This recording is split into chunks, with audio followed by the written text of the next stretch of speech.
নতুন যে জায়গাটা রান্না করতে আসি এই জায়গাটা বেশ কয়েকটা ভিডিও তোমাদের সাথে শেয়ার করেছি এবং তোমরা এখানে বেশ কিছু পোকাও দেখতে পাইছো। তোমরা তো আমাকে সাজেস্ট করছো যে আপু তুমি এই জায়গাটা পরিষ্কার করে নাও। তোমাদের কথা অনুযায়ী আমি কিন্তু জায়গাটা পরিষ্কার করে নিয়েছি। জায়গাটা পরিষ্কার করার পরে মনটা আমার বেশ ফুরফুরে লাগছিল, তোমাদেরও হয়তো লাগতেছে। আর তোমরা যে আমার কড়াইটা দেখতে পাইতেছো ভিডিওতে, এই কড়াইটার অর্ডার নিবো, তোমরা কি নিবা? যে নিবা আমাকে ইনবক্সে জানাও, ইনশাল্লাহ আমি তোমাদের জন্য খুব শীঘ্রই কড়াইটা এনে দেবো। তবে একটু প্রাইসটা বেশি পড়বে, তোমাদের আগেই ভিডিওতে বলে রাখি। আমি তোমাদের কাছ থেকে সবসময় কম নেওয়ার চেষ্টা করি বা বেশি নেওয়ার চেষ্টা করি না। তারপর তোমরা ইনবক্সে এসে আমাকে জিজ্ঞেস করো, মানে দাম শোনার পরে বলো এত দাম কেন ভাই? আমি তোমাদের কাছ থেকে বেশি নেই না। আমার এই নতুন জায়গার রান্নাটা তোমরা এত ভালোবাসবে আমি সত্যি ভাবতে পারি নাই। বলতে গেলে আমার তো একটা ভিডিও ফরে তো চলতেছে তোমার দোয়া আর তোমাদের ভালোবাসায়। যদি বিশ্বাস না করো চেক করে দেখতে পারো। আর এই বিজনেস করতে এসে আমি যে কত মানুষের সাথে কতভাবে পরিচিত হচ্ছি ভাই কি বলবো। আমার কাছে তো বেশিরভাগ আপুরাই মেসেজ দেয় নেওয়ার জন্য, কিন্তু কালকে সন্ধ্যার পরে মানে সন্ধ্যার একটু আগে একটা ভাইয়া মেসেজ দিছে। আমি তো ভাবছি একটা আপুর সাথে যেরকম কথা বলে আমি ওইরকমই কথা বলা শুরু করছি, কিন্তু কিছুক্ষণ পর সে আমাকে বলে আপনি আমাকে ভাইয়া ভাবতে পারেন যে ভাইয়ের মতন, কিন্তু আপু ভাববেন না। এই কথা বলার আগে আমাকে অলরেডি 2 থেকে 3 বার ফোন দেওয়া হয়ে গেছে। আর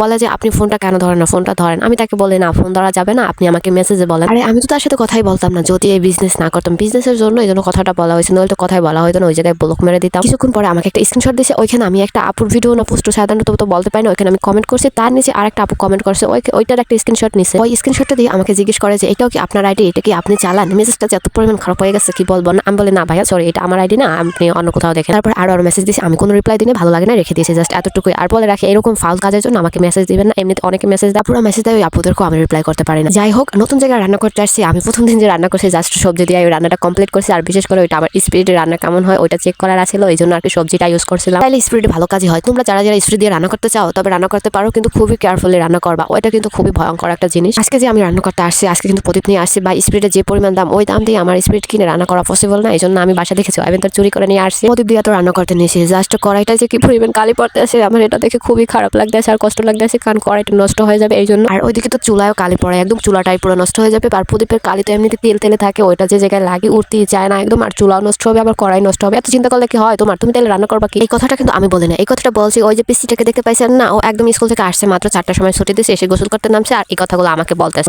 ওই দিন আমি স্পেশাল কিছু তো রান্না করতে পারি না, এই জন্য আজকে দ্বিতীয় দিন চেষ্টা করতেছি একটু স্পেশাল কিছু রান্না করবার। সেই জন্য আজকে আমি নিয়েছি চিকেনের একটা লেগ পিস, যা একদম অরিজিনাল খাঁটি ব্রয়লার মুরগির কি বলবো, ব্রয়লার মুরগির একটা লেগ পিস নিয়েছি। ওইটা তো আমার খাইতে বেশ ভালো লাগে, কারণ ব্রয়লার মুরগির হাড্ডিগুলো অনেক নরম নরম হয়। ব্রয়লার মুরগির মাংস মানে পোল্ট্রি মুরগির মাংস কিন্তু মজা লাগে না খেতে, কিন্তু এটা যদি স্পাইসি করে খাওয়া হয় না, বেশি একদম জাল জাল করে, ওফ কি মজা। যেই বাবা সেই কাজ। আমি কিন্তু লেগ পিসটা একদম স্পাইসি করে ভেজে নিয়েছি, আর কতটা লবণীয় হয়েছে তোমরা কিন্তু দেখতে পাইছো, তোমাদের মুখ দিয়ে জানি লোল পড়ে না, এটা আবার খেয়াল রাখো। আর এটা খাবার জন্য আমার পাশে কিন্তু 2জন সদস্য বসে আছে, একজন তো পুকুরে গোসল করতে আছে, আরেকজন আমার পাশে। কিন্তু ওরা এটা খেয়ে জাস্ট হা করে তাকিয়ে আছে আর মুখ দিয়ে তো লালা পড়তেছে ঝালে। তবে এখানে আমি একটু ভুল করে ফেললাম, এটা যদি পোড়াইতাম না ভাই, পোড়ানোর পরে তো আরো মজা লাগতো, আর ওইটা খেতে তো আরো ভালো লাগতো। তা যাক, এটা কোনো ব্যাপার না, নেক্সট টাইম আমি পুড়িয়ে মাংসটা খাবো, ওটাও তোমাদের সাথে শেয়ার করবো।